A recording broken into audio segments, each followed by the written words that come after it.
మాది నారాయణపురం. నిన్న పొద్దున్నే బెంగళూరు నుంచి వచ్చినాను. పిల్లోళ్ళు టీసీ తీసుకుపోతామని నారాయణపురం స్కూల్కి వచ్చినాను. లోపలికి వెళ్ళి అర్ధవర్ పట్టింది. సైన్ చేసి అన్ని 2 టీసీలు నా 2 కూతుర్లది హాస్టల్ వేస్తామనేసి టీసీ తీసుకొని బయట వచ్చినారు. 80,000 డబ్బులు ఇచ్చినారు.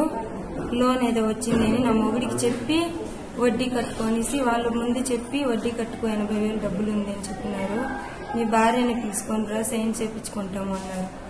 ఇంట్లో నేను సైన్ పెట్టను అంటే మా ఇంటైనా నా కష్టానికి కానప్పుడు నా దగ్గర ఉండుకో నువ్వు వెళ్ళిపో అన్నాడు.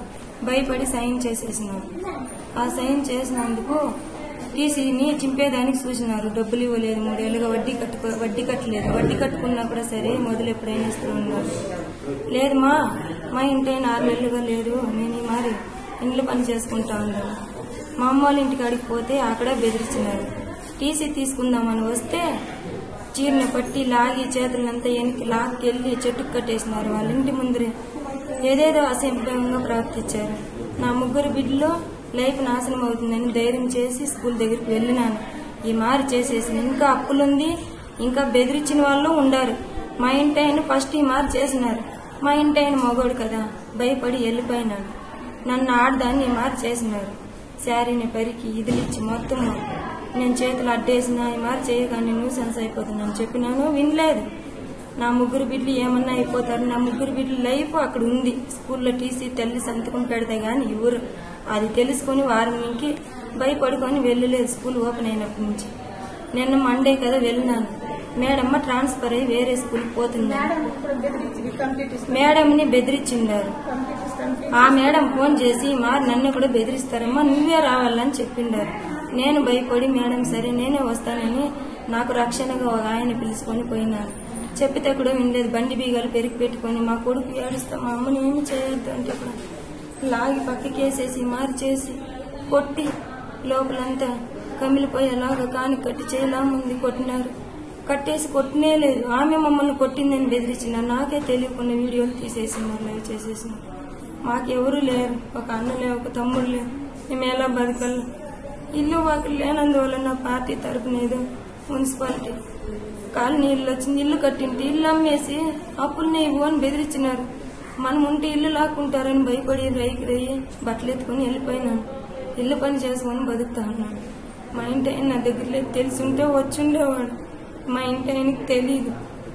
ఏదో నేను కష్టపడి 10,000 ఇచ్చేతో 5,000 అప్పు ఇస్తామని నా పెద్ద కూతురు హ్యాండీక్యాప్ వేసిన దగ్గర ఉన్న పిల్ల మెడికల్లో పాడు చూపించేది ఇది చూసి ఏదో కొద్దిగా నడుస్తుంది.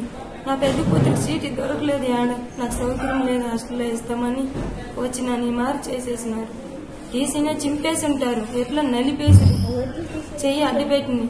వాళ్ళ దగ్గరే డబ్బులు తీసి ఇంకా పిల్లల దగ్గర 10 రూపాయలు వడ్డీ 30 రూపాయలు వడ్డీ ఈ మారి వాళ్ళే తాగి తిని 1,00,000 రూపాయలు నీ దగ్గర అప్పు అని చెప్పేవాళ్ళు. నా మొగుడు గుట్టుల్లో దమ్ముకొని అక్కడ భోజనం వేసేదానికి లేకుండా మారి చేసి నాకు ఆ మొగుడే అవసరం లేదని వదిలేసినాను. నా పాటికి నేను బిడ్డని పిలుచుకొని పోయి ఏదో మా అమ్మ వాళ్ళ ఇంట్లో పెట్టినాను. అక్కడ బెదిరించినారు. అక్కడ నాకు రక్షణ లేదు. నేను ఎలా బతకల్లా? ఒక అన్నలే ఒక తమ్ముడులే నాకు నా మొగుడే ఉండేవాడు. ఆ మొగుడే వదిలేసి వెళ్ళిపోయా 3 బిడ్డలు. ఇంత దారుణంగా కట్టేసి కొట్టినారు. చెప్తానే ఉండాలి. నేను ఇస్తాను నాది లేడీ లోన్ డబ్బులు వస్తాయని సంఘంలో ఉండని వినలేదు. ఈ మారి చేసినారు. మాకెవరు లేరా? ఒక ఆడపిల్లకి ఇంత దారుణంగా అన్యాయం జరుగుతుందంటే 3 పిల్లలు మేము సూసైడ్ చేసుకొని బతికల్లా. చూసి 200 మంది ఏదో ఫంక్షన్ ఉందని పోయిన వాళ్ళు వచ్చిన వాళ్ళు చూసుకొని ఎవరూ పట్టించుకోలేదు. మమ్మల్ని ఆ మారి నన్ను లాక్కొచ్చి చేసినప్పుడే పెద్ద మనిషి ఉన్నింటే అడ్డుపడిండేవాళ్ళు. ఎవరు లేరు కాబట్టే కదా ఒక లేడీని మారి చేసిండారు. ఇంతకు ముందు కూడా నైట్ 12 గంటలైంది. మా ఇంటి ఆయన లేని సమయంలో వచ్చి తలుపు తట్టినారు. భయపడి మా అమ్మ ఇంటికి వెళ్ళిపోయినాను. నాకు తండ్రి లేదు. మా అమ్మ పుట్టిన ఇంట్లో ఇల్లు కూడా లేదు. మా అమ్మ ఉండేది మా అమ్మ చెల్లెల ఇంట్లో, తమ్ముడి ఇంట్లో ఉంది. వాళ్ళు మా పిల్లల్ని సాకుతా ఉన్నారు. నాకు అక్కడ రక్షణ లేదు. మా పిల్లల్ని మీరు చూసుకోండి అనేసి నేను బెంగళూరుకి వెళ్ళి ఏదో ఇల్లు పని చేసుకొని నేను మా అమ్మ అల్లుడి చేసిన అప్పుగా అత్త కూడా కష్టపడుతూ ఉంది. ఆ మారి చేస్తూ ఉన్నారు. ఎవరు ముందుకు రారు. చెప్పినాను ఈ మారి తలుపులు తడతారని. మాకెవరూ లేదు.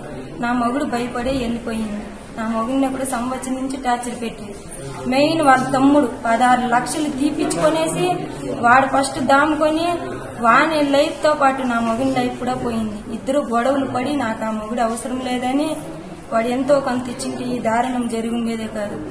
వాడు కూడా వాళ్ళ తమ్ముడి నుంచి ముందరికి పోయిన తప్పుకి నా తమ్ముడు ఇంకొక రోజు పుడతామా పెరుగుతామా ఒక తల్లి కడుపులో పుట్టిన వాళ్ళు అనేసి నా మొగుడు ముందరికి నిలిచి నీతికి పడిన దానికి ఈరోజు నా మొగుడే నాకు లేకుండా పోయాడు. నా మొగుడు ప్రాణంతో ఉన్నాడు అని నా మొగుని వరకు ఈ న్యూస్ తెలియదు. తెలిసింటే వచ్చి ఉండేవాడు. నాకు 3 బిడ్డలు ఈ మారి చేసేసి అడుక్కుంటే కూడా వదిలేదు. చాలా దారుణంగా కొట్టింది.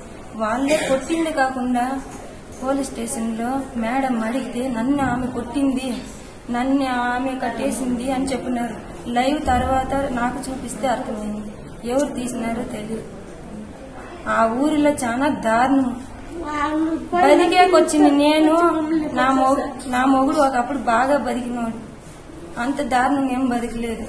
జేసీపు టంపోలు పెట్టుకొని ఉండేవాడు. దాన్ని నమ్మి ఇచ్చేసినారు.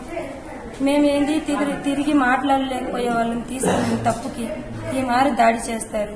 ఎన్నో రోజులు నన్ను భుజంని ఈడ్చలాడి నా దగ్గరికి రాని అసభ్యంగా మాట్లాడినారు.